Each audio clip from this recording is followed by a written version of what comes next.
Hello and welcome to episode 112 of Uncovering the Corners of the World podcast. I'm your host, Karina Kasmala, using research and my personal experiences where I actually set foot. In some of these places, I'll be describing some of the unknown attractions in both the US and around the world, as well as share some of the hidden landmarks. This week, we travel to Delaware, the first state of the United States, bordered by Pennsylvania from the north, Maryland from the south and west, and the Delaware River, the Delaware Bay, New Jersey, and the Atlantic Ocean from the east. Delaware became a state on December 7th, 1787, and it is also considered the second smallest state after Rhode Island.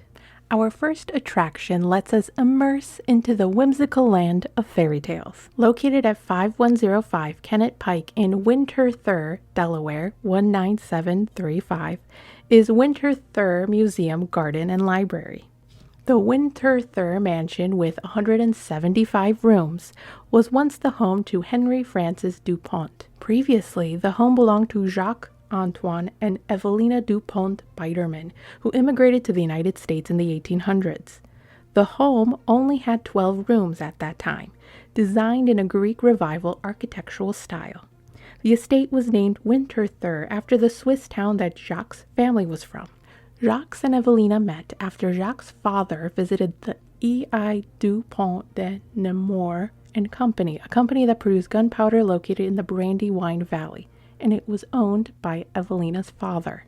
The estate was passed down to Evelina and Jacques' son, James Irene Biederman, who later sold it to Major General Henry Dupont. The estate was then passed down to his son, Henry Algernon Dupont, and then to his son, Henry Francis Dupont. The Winterthur Historical House is considered the fifth largest historical house in the States, covering 96,582 square feet. This historical estate holds a rich collection of close to 90,000 objects that embodies American culture, with some objects dating back to 1640. One of their current exhibits is a 145-year-old jug, or pitcher, embellished with a portrait of a bearded man in an oval frame, with a cluster of stars that are wrapped around the jug.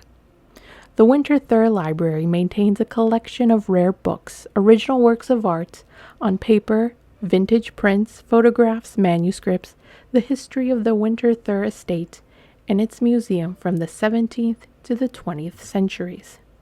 Surrounding the museum are 25 miles of paths and trails with a 60-acre garden that was designed by Henry Francis Dupont.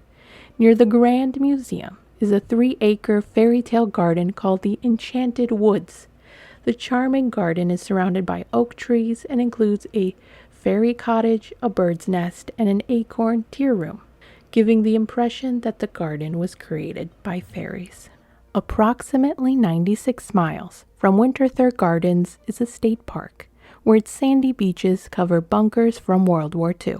Located at 15099 Cape Henlopen Drive in Lewes, Delaware, is the Cape Henlopen State Park.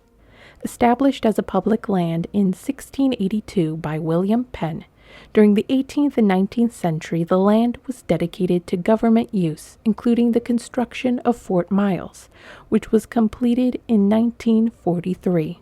Fort Miles consisted of 250 buildings, 16 underground structures for 2,300 Army soldiers, and it was used to defend the Delaware Bay from Germany during World War II. In 1945, the German submarine U-boat 858 surrendered at Fort Miles.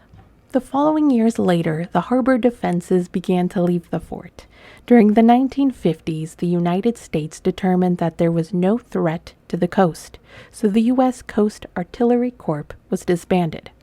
In the 1960s, as tensions began to increase during the Cold War, Fort Miles was selected as a training ground for the Army, and the Army built new structures, such as the Gap Filler Radar Station on one of the fire control towers and the Naval Radio Station. Today, Fort Miles was designated as a historical area where visitors can learn about the underground Battery 519, which is a bunker measuring 15,000 square feet, the Artillery Park Walk, and the history of the soldiers that were stationed in that area. There are also rumors of ghosts that haunt Cape Henlopen, such as the story of pirate ghosts that lurk around the shoreline in search of Captain William Kidd's treasure. Captain Kidd sailed to the Delaware Bay on the St. Antonia ship packed with goods. It is said that he buried some of the treasure on Cape Henlopen's beaches. Captain Kidd was eventually charged and executed for piracy, but he never gave the exact location of his treasure, and the treasure is yet to be recovered. A more haunted tale is the urban legend of the corpse light of Cape Henlopen, where on the coastal waters a ghost-like glowing figure appears within the fog. The closer you get to the glowing light on the water, a ship appears, its masts and sails burning and its crew screaming, but no sound is heard. Then the ghost ship disappears without a trace. Our last attraction takes us to Zwaanendael Park in Lewes, known as the first town in Delaware. It's approximately 2.4 miles or 6 minutes from Cape Henlopen State Park. Located within Zwaanendael Park is the Zwaanendael Museum that displays the history of Delaware's first European colony of Dutch settlers. They were called the Zwaanendael, and their colony was established in 1631. It was a colony that survived for about a year. The architecture of the building was inspired after the old Stadhuis, or City Hall, in Hoorn, Netherlands, with its carved stonework, a stair-step design on the gable end of the building, and terracotta roof tiles. The museum features 400 years of local history, including local shipwrecks. Inside the Zwaanendael Park is also the 18th century Fisher Martin house that has the Lewes Chamber of Commerce. Next to the Fisher Martin house, medicinal and culinary herbs are grown, and they were intended to represent the herbs that were used by colonials in the 1700s.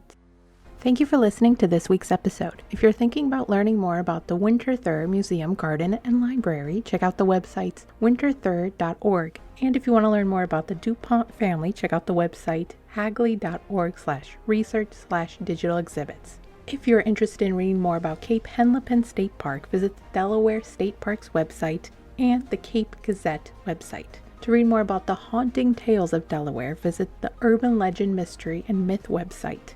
And read the article An Excavated Stone Fuels Rumors of Pirate Kids' Buried Treasure Near Cape Henlopen.